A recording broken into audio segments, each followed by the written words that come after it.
Well, it's a new week, and that means brand new attacks on Infowars.com. This time, Google is going out of their way. They've taken out a major contract to delist Infowars from its search index entirely. Now, this is coming from Mike Cernovich, who broke the story here while he was in Austin, Texas. His sources were so shocked by this latest attempt by Google to isolate and destroy Infowars that they wanted to send them out the actual documents that were sent out to hundreds, if not thousands, of contractors who are working for Google.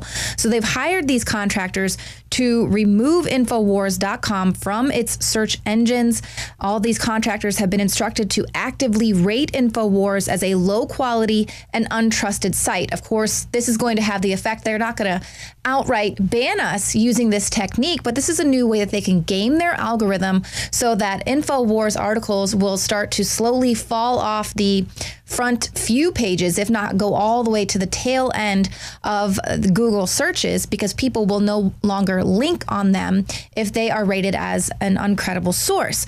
So now Google is further instructing these contractors to rate us low to medium in our acceptability rating. They're saying that's generous, but they're doing that because some people might be searching for alternative voices than what the mainstream media is telling them. Oh, my goodness, who would even think about doing such a thing? But then they go on to attempt to differentiate between Infowars coverage of Assad's comments from CNN's, who they say is a popular news source that covers the story with a depth and mostly straightforward reporting. To compare, Infowars article is brief and only mentions statements from sources not really typical. Putin, Ron Paul, Assad himself, which seem to be making the same case here that bolsters the site's previously held perspectives, which cut against the grain, to say the least. Can't have that now, can we? Can't have any alternative voices that cut against the grain. But it doesn't end there.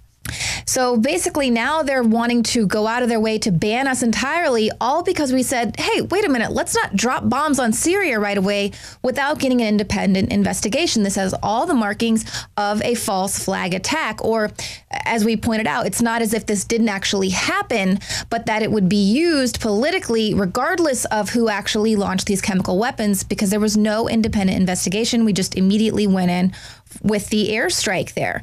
And so because we said false flag, we're going to be banned from Google. They're going to say perfect example of fake news. You can't trust them. When we were quoting mainstream articles and mainstream sources, we've got Business Insider doing a report on this, Breitbart, New York Mag. But according to Google, the Russian President Vladimir Putin, former U.S. Congressman Ron Paul, and Syria's President Bashar al-Assad are not valid sources to cite in a news article. Take a listen to what they said. We have information from various sources that a similar provocation, and I can't call it anything other than a provocation, is being prepared in other parts of Syria, including the southern suburbs of Damascus, where they're again preparing to release some similar chemical substances and accuse the Syrian authorities of using them. We cannot take it seriously, but our impression that the West, mainly the United States, is hand in glove with the terrorists. They fabricated the whole story in order to have a pretext for the attack. It wasn't attack because of what happened in Khan Sheikhoun. It's one event. It's a stage one, the play that we saw on the social networking and on TVs, the propaganda, and the stage two is the military attack. That's what we believe is happening. Before this episode of possible gas exposure and who did what, things were going along reasonably well for the conditions. You know, Trump says let the Syrians decide who should run their country, and peace talks were breaking out, and Al Qaeda and ISIS were on the run, on maybe defeated.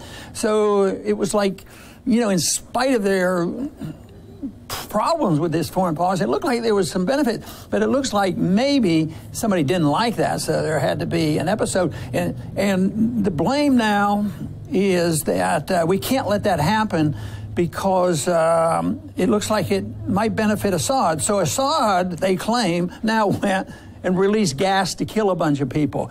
But, Daniel, we might not have much of a job here today because I looked at the New York Times to find out, to get the explanation, and they said, worst chemical attack in years in Syria.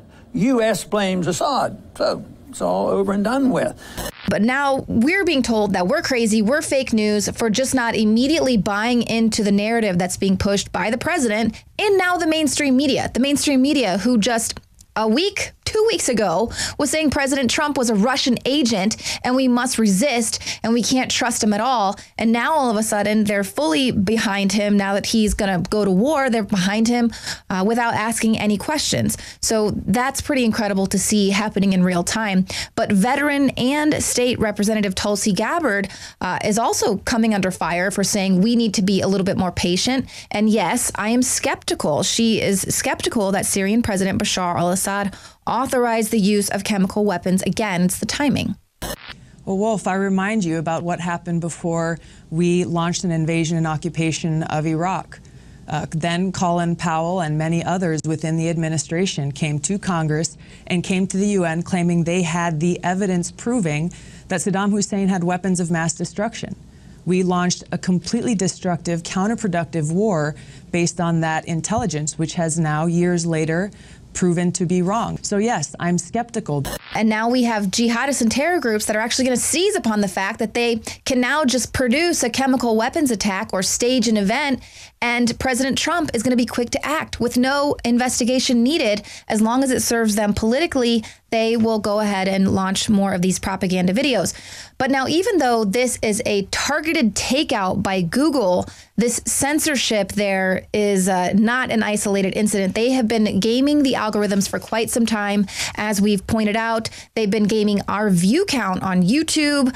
They've been censoring us. They delisted us from ad roll and, cut off our money supply there. But they've also been gaming the algorithms for the election. Here we've got Google censoring Hillary Clinton's health problems. When Adon Salazar and Paul Joseph Watson did these articles, they were showing how if you went to the Google search engine and typed in Hillary Clinton's health or Hillary is, it would just say Hillary's an angel. She's so perfect health. She's wonderful. But if you would look it up on Bing, it would go to Hillary's health problems, health issues, head injury, whereas at Google would say her health plan, her healthcare plan, this wonderful angel goddess that we all need to elect. Same thing happened. It would hide any searches for Clinton's body count. Same thing. Google would absolutely game the algorithm there, censor any negative information. Even though Clinton body count is an infamous term, it's been around for decades. Just these people massive amounts of people who just so die that are in the Clintons' inner circle. But if you looked it up on Bing or Yahoo, they would pull out the Clinton body count fact sheet and others. And so we also reported how WikiLeaks founder Julian Assange was quick to remind everyone that Google was directly engaged with the presidential campaign of Hillary Clinton. He said the chairman of Google, Eric Schmidt, actually set up a company to run the digital component of Hillary Clinton's campaign. So that was reported by courts in 2015.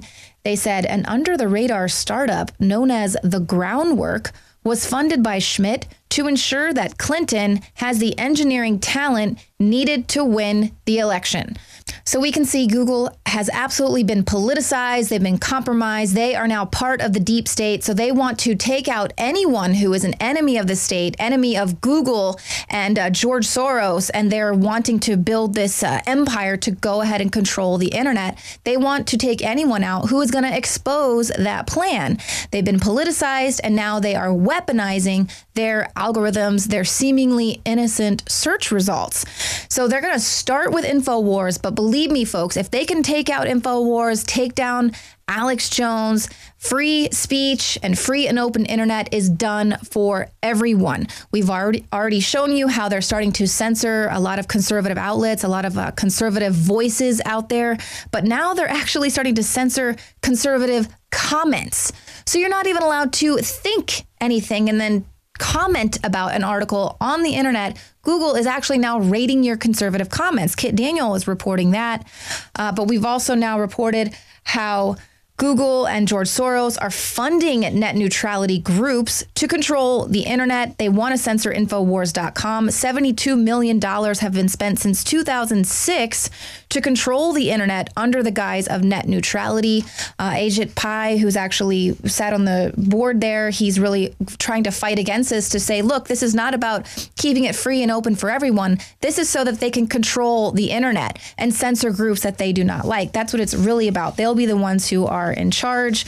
But we have President Trump now coming out slamming the press, saying that the fake media has gotten even worse since the election. Every story is badly slanted. Trump says, you know, I'm going to have to agree with him there, because as we can see, the mainstream media who was pushing the Russian agent narrative has now fully jumped on the Trump train now that he is willing to drop some bombs against ISIS and Syria. So there you go. This is another unprecedented attack. We don't really know how big of a hit we're going to take with this Google getting the delisting of InfoWars from its search engines entirely. This is pretty big, folks.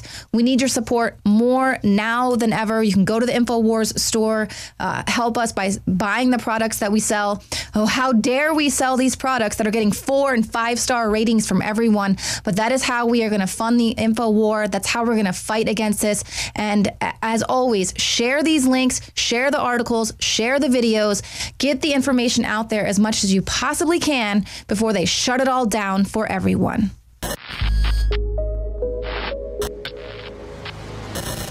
This is one of the biggest secrets out there. The missing link of why our ancestors, whether you were in Africa or ancient Albion, which is England today, why our ancestors were so much stronger.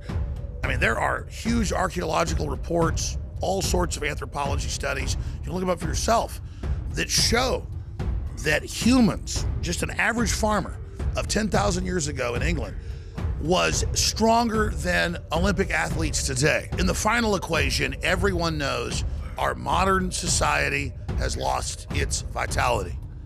The sperm counts are down like 90%. People are falling apart. They're totally depressed. They're unhappy. What is going on? Every ancient culture was obsessed with what I'm about to reveal to you. Today we call it bone broth, and for thousands of years our ancestors enjoyed its benefits before it became lost to our modern diets of processed junk. That's why I'm so excited to announce the product that is undoubtedly the jewel in the crown of InfoWars Life products. Caveman. We lost our vitality because we just ignored the ancient traditions. Everyone knew that you used all the parts of the animal. You used the skin to cover yourself for shelter. You used the meat for sustenance, the fat for cooking, but you used the bones for strength. We are now introducing Caveman by InfoWarsLife.com, the ultimate in true paleo nutrition with bone broth, turmeric root, chaga mushroom, and 7 total primal superfoods in a single great tasting formula. The bone is so amazing. From the outside structure full of minerals and key cofactors to the marrow that produces the blood for the body. This is the engine of the life essence. I've made a lot of important points here, but this is the one you need to research for yourself because it's so key. High-quality bone broth helps support healthy muscles and connective tissue, while the active compounds in turmeric do battle on the cellular level and help fight free radicals. And collagen is essential to aid healthy tendons, ligaments, and muscle tissue. This is an absolute win-win. You get an amazing product produced right here in America. You support InfoWars and all we're doing to promote freedom and the restoration of our republic and promotion of freedom worldwide. The journey towards better health and giving our bodies these amazing compounds that God created starts at InfoWarsLife.com. 3 years in the making, incredible research, and the very best ingredients. I'm Alex Jones, and I may not be a caveman, but compared to these trendies out there in the street, I'm as close as it gets. Join me at InfoWarsLife.com and get your caveman formula today.